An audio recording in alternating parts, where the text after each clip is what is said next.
सबसे पहले basic concept समझना है डिमांड और सप्लाई का। रमजान में नेचुरली खाने पीने की चीजों की डिमांड्स बढ़ जाती है, लेकिन नाज़रीन अवाम भी कुछ हद तक जिम्मेदार है। रमजान से पहले ही लोग जरूरत से ज्यादा सामान खरीद लेते हैं, लेकिन जहां तक अगर मैं गल्फ कंट्रीज की बात करूं या गल्फ कंट्रीज के बाहर भी मैं बात करूं, तो उधर एक ही लोगों का पॉइंट होता है कि रमजान में लोगों को रिलीफ देना चाहिए। अस्सलाम वालेकुम दोस्तों, मैं हूं आपका होस्ट और आज हम बहुत ही अहम और एक सेंसिटिव टॉपिक पर बात करने वाले हैं। हर साल जब रमजान का महीना करीब आता है, एक तरफ रूहानियत का माहौल होता है, मस्जिदें आबाद होती हैं, लोग इबादत की तरफ रुजू करते हैं, लेकिन साथ साथ दूसरी तरफ एक और चीज बढ़ती है और वो है महंगाई। कोशिश यही होती है कि दस्तरखान को सजाया जाए मुख्तलिफ पकवानों के साथ, फ्रूट के साथ, लेकिन इस दफ़ा का रमज़ान पिछले रमज़ानों से बहुत ज़्यादा मुख्तलिफ है क्योंकि महंगाई बहुत ज़्यादा पीक पे है, क्वालिटी भी उस तरह की नहीं मिल रही और उसके अलावा जो परचेजिंग पावर है वो भी बहुत ज़्यादा कम है।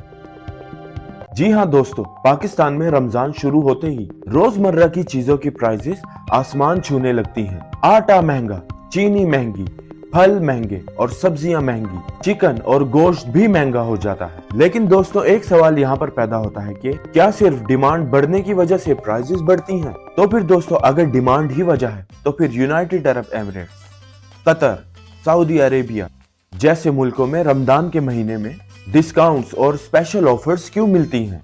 आखिर फर्क क्या है पाकिस्तान और दूसरे इन मुल्कों में?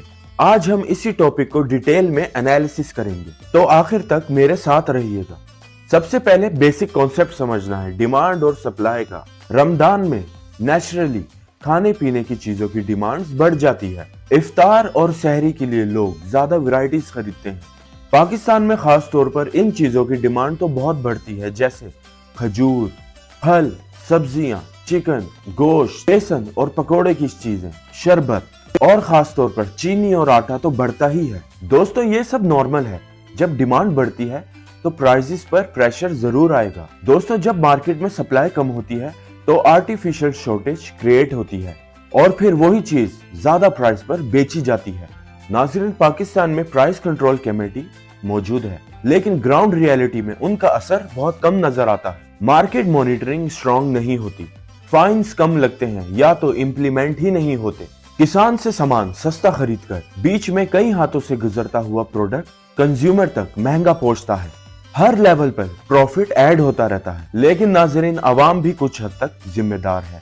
रमजान से पहले ही लोग जरूरत से ज्यादा सामान खरीद लेते हैं। जब लोग ज्यादा खरीदते हैं तो डिमांड और ज्यादा बढ़ जाती है, जिससे उन प्रोडक्ट्स की कीमतें भी बढ़ जाती हैं। दोस्तों रमजान रहमत, बरकत और सब्र का महीना है, लेकिन कई लोग इस महीने को प्रॉफिट मैक्सिमाइज करने का महीना बना देते हैं और इसी वजह से मुझे अब पाकिस्तान का सिस्टम यूनाइटेड अरब एमिरेट्स के सिस्टम से मैच कंपेयर करना होगा। यूनाइटेड अरब एमिरेट्स यानी यूएई रमजान से पहले ही गवर्नमेंट्स और सुपरमार्केट्स प्लानिंग शुरू कर देती हैं। हर बड़ी सुपरमार्केट चेन्स रमजान पैकेजेस और ऑफर्स लॉन्च करती हैं। एसेंशियल आइटम्स पर 20 से 30% तक डिस्काउंट मिलता है और उधर प्राइस इंक्रीज करने से पहले गवर्नमेंट का अप्रूवल लेना होता है और अगर कोई स्टोर अनजस्टिफाइड प्राइसेस इंक्रीज कर दे तो फिर उन स्टोर्स पर हैवी फाइन लगता है। दोस्तों कंपटीशन की अगर मैं बात करूं, रिटेल मार्केट में कंपटीशन स्ट्रांग होता है। अगर एक स्टोर प्राइसेस बढ़ा दे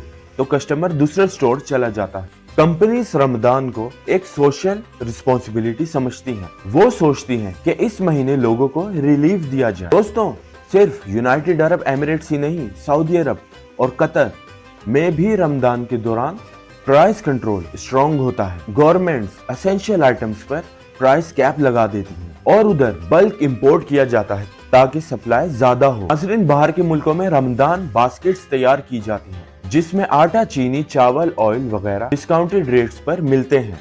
दोस्तों यहाँ पर एक और इम्पोर्टेंट पॉइंट है, माइंडसेट का फर्क।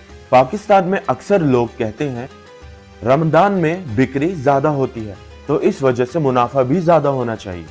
क्या ये सब सही है? लेकिन जहां तक अगर मैं गल्फ कंट्रीज की बात करूं या गल्फ कंट्रीज के बाहर भी मैं बात करूं, तो उधर एक ही लोगों का पॉइंट होता है कि रमजान में लोगों को रिलीफ देना चाहिए, यानी वहां पर रमजान को इबादत और सोशल सपोर्ट के नजरिए से देखा जाता है, सिर्फ बिजनेस अपॉर्चुनिटी के तौर पर नहीं। दोस्तों क्या सिर्फ गवर्नमेंट ही जिम्मेदार है? नहीं, हम लोगों को भी चाहिए कि हम अपनी जिम्मेदारियों को समझें। हम लोग जरूरत से ज्यादा खरीदारी नहीं करते?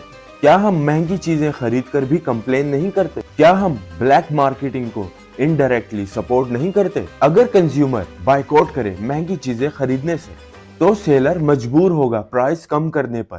दोस्तों सोचिए, रमजान का असल पैगाम क्या है? सब्र, शुक्र, इंसानियत और मदद। अगर हम इसी महीने लोगों पर बोझ बढ़ा दें, तो क्या हम रमजान के मतलब को सही तरह फॉलो कर रहे हैं? दोस्तों, आप लोगों को क्या लगता है, क्या हर इंसान इतनी महंगी चीजें खरीद सकता है? अगर यूनाइटेड अरब एमिरेट्स या अदर गल्फ कंट्रीज या उनके बाहर वो प्राइजेस कम कर सकती हैं, तो क्या पाकिस्तान प्राइजेस कम नहीं कर सकता? बस नियत और सिस्टम की जरूरत है। दोस्तों, आज की वीडियो का मकसद सिर्फ तनकीद करना नहीं, बल्कि अवेयरनेस क्रिएट करना है। आप अपनी राय कमेंट सेक्शन में जरूर शेयर करें। क्या महंगाई सिर्फ सिस्टम की वजह से है, या हमारी कलेक्टिव सोच भी जिम्मेदार है? वीडियो पसंद आए तो लाइक करें, शेयर करें और कमेंट में अपनी राय बताएं। चैनल को सब्सक्राइब करना ना भूलिएगा।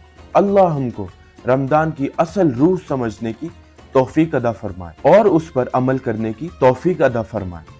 अल्लाह हाफिज।